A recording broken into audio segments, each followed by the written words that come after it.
आपल्या शहरातील घडामोडी जाणून घेण्यासाठी पब्लिक मीडिया चॅनलला सबस्क्राईब करा, लाईक करा आणि जास्तीत जास्त शेअर करा। बदलापुरात शिवसेना नेते प्रवीण राऊत यांच्या माध्यमातून भीम महोत्सवाचं आयोजन करण्यात आलं होतं।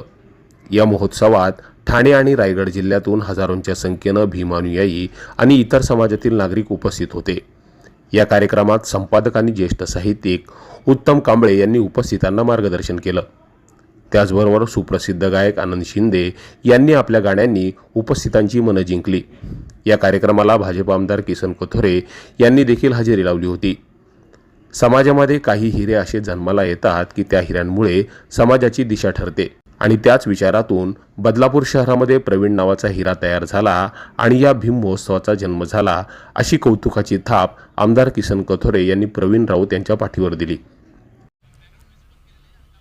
खरं म्हणजे समाजामध्ये काही असे हिरे जन्माला येतात की त्या हिऱ्याने खऱ्या अर्थाने समाजाची दिशा ठरली जाते आणि त्याच विचारातून आपल्या या बदलापूरमध्ये प्रवीण नावाचा हिरा तयार झाला आणि हा भीमोत्सवाचा जन्म झाला आणि मनापासून या भीमोत्सवाला शुभेच्छा देताना आनंद वाटतो। शिस्तबद्ध समाजाला दिशा देणारा कार्यक्रम, केवळ समाजाला नाही तर बहुजन समाजाला खेचणारा कार्यक्रम,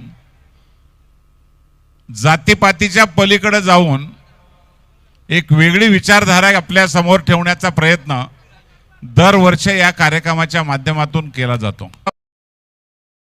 प्रवीण राऊत हे शिवसेनेत असले तरी भाजप आमदार किसन कथोरे यांच्या अगदी जवळचे आहेत हे सगळ्यांनाच ठाऊक आहे। त्यामुळे येत्या काळात प्रवीण राऊत यांच्या रूपानं बदलापूर शहरातच नाही तर संपूर्ण ठाणे जिल्ह्यात एक मोठं नेतृत्व उभं राहणार असं म्हटलं तर ते वावगं ठरणार नाही।